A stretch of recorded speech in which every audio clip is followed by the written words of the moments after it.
Welcome to week 2 of Why Practices Don't Grow. You know, no matter where I go, Miami, Oklahoma, Connecticut, Canada, Europe, doctors always want to know, why isn't my practice growing, or how can I grow my practice faster? I'm Dr. Rob Schiffman, and today I'm going to give you 5 points to help you grow your practice and reach more people. You know, sacrificing the quality of care you provide is my first point. Sacrificing the quality of care you provide active practice members as you seek new practice members. You have to take care of who you have. They're your referral stream. The reason why there's a hole in the bucket, what I found after coaching doctors for many years, is that one reason is they're so stretched doing outside screenings, doing outside talks, doing outside promotions, which are all good, but when they sacrifice the people that are already coming to you, there will be a hole in your bucket, because the number one source of referrals is your active patients. And that goes really for any business. If you go around and speak to CEO of Fortune 500 companies or large organizations, they'll tell you the same, that their active client, their clients that have been coming to them, are their number one referral individual. So we never ever want to be so stretched by doing so many things that will weaken our focus on taking care of our active practice members, who are our number one referral source. And not only are they our number one referral source, but they're also the people that will help us to get into synagogues and churches and different businesses and organizations for us to go speak about our message of chiropractic. So we must understand, and your team must understand, that the quality of time that we spend with our active practice members without sacrificing in any way is vital to close the hole in the bucket and continue our practice to grow. My second point is unclear explanations. A lot of times what happens is we're foggy and giving unclear explanations of what's happening when patients come to our office. It starts really from the phone call. When your CA answers the phone, they must give clear expectations of what the practice member is to expect when they're going to arrive at your office, papers to fill out, intake forms to fill out, or whether they can go on the web to get the intake form and fill it out before they even get to your office. We must be clear. Even directions, giving clear directions from the phone through your CA of how to get to your office. A lot of CAs are not giving clear explanations of, do I go south, do I turn right, do I turn left? You must be crystal clear. I went to a store last week when I was out of town speaking in Miami, and I asked a person, how do you get to your other store, because I needed to go there because that store did not have what I needed, and they had another store that was only 4 blocks away. And that person could not give me the exact directions of how to get there. And that cost me a lot of time and energy. That cannot happen in your office. It's vital, right from the phone call, that we give clear explanations, not being foggy, but we must be specific, we must be exact, we must give clear dates, we must give clear in everything that we do.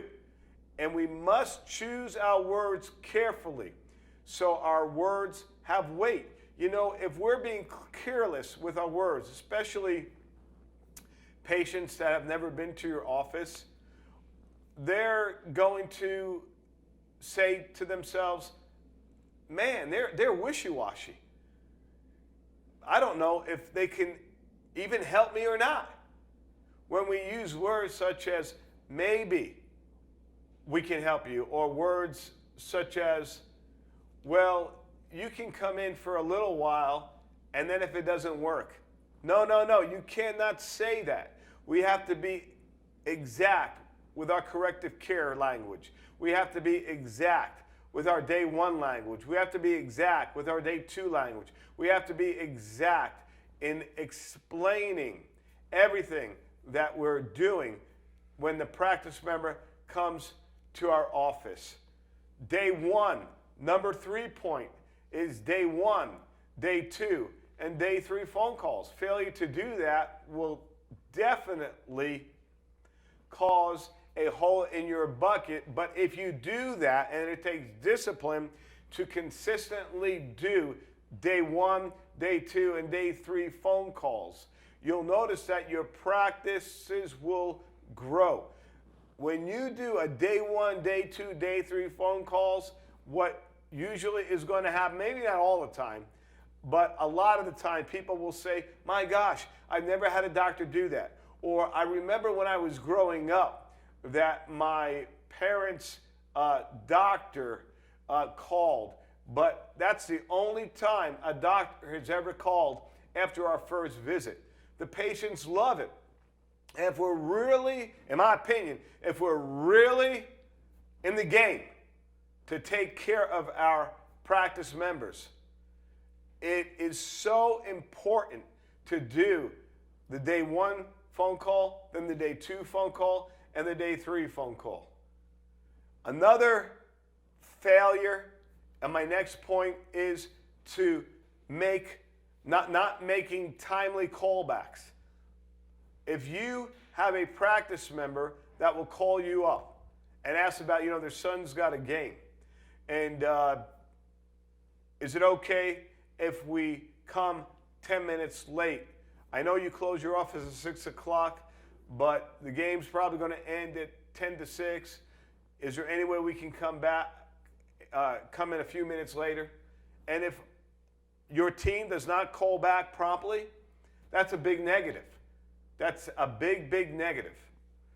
We must always return promptly practice members' phone calls, because if we don't, they're going to lose confidence in us.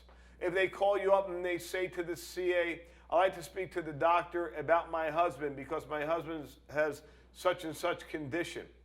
And if we don't call them back the same day, and if we wait for the next day, that is loss of confidence and will definitely create a hole in the bucket and may even lose the practice member because they have totally lost confidence in you as a doctor and really your office. Number 4 point is distractions in the office. Personal calls during office hours. Well, for sure, there's no way your team could do that. And really, there's no way that you can do that. Because if your team is calling up their husband on their cell phone during office hours, that will create a big, big distraction. You making personal phone calls to your friends that, okay, can't wait for tomorrow night because tomorrow night we're going to go out as couples and we're going to see a movie as couples, and then the next day we're going to play tennis together and so on and so forth. That's a big distraction. That's broken focus, and that will definitely cause decreased growth in your office. Today we live in a social media society, and one thing that's terrible is when the CAs or you start texting. You're walking through the hallways in your office and you start texting, or your CA or you start using Facebook during your office hours. that will definitely cause broken focus, that will definitely be a big hole in the bucket, and definitely cause lack of referrals, lack of reacts coming back, because we have completely lost our focus of what we're doing in the office, and what we're doing is taking care of people, taking care of the sick and dying, crying population in our communities that needs you and I so badly, so that they can become subluxation free, so that they can attain to optimum health, not just for them, but also for their spouses and family and friends. Point number 5, and this point is probably the biggest point that I want to talk to you about today. Negative attitudes. Again, this applies to CPs and you as the doctor. A negative attitude, a negative thought will destroy your practice. Literally. I've said before, as a man and woman thinketh, so are they. We got to cast down false imaginations and negativity. Now, mind you, we live in a negative world. But as a doctor of chiropractic, we cannot allow the negative things that are happening all around us. Maybe it's with allopathic care, or maybe with Obamacare, or whatever part of the world that you're in watching this today, in your community, in your country, that would cause you to be negative. We must accentuate the positives and get rid of the negatives, and our CAs, our team, need to know that they cannot have any type of negative attitude, because that will totally cause lack and diffuse our practice from growing. Negative attitude, we have to erase that. That when we're in the office, we're positive, we're optimistic, we're in the greatest profession in all the world, chiropractic. And if there's any bad attitudes and they're not changing their attitude, 3 strikes and they're out, in my opinion. If a person who works for me continues to be negative after I give them 3 chances to change, 3 strikes, you're out. We cannot tolerate that, because one negative individual will totally cause lack of team unity, lack of growth, and really, if that person continues to work for you, before you know it, you may not even have an office anymore. I hope this was helpful. Thank you so much for watching. Please leave a comment and let me know if you're getting something out of this series.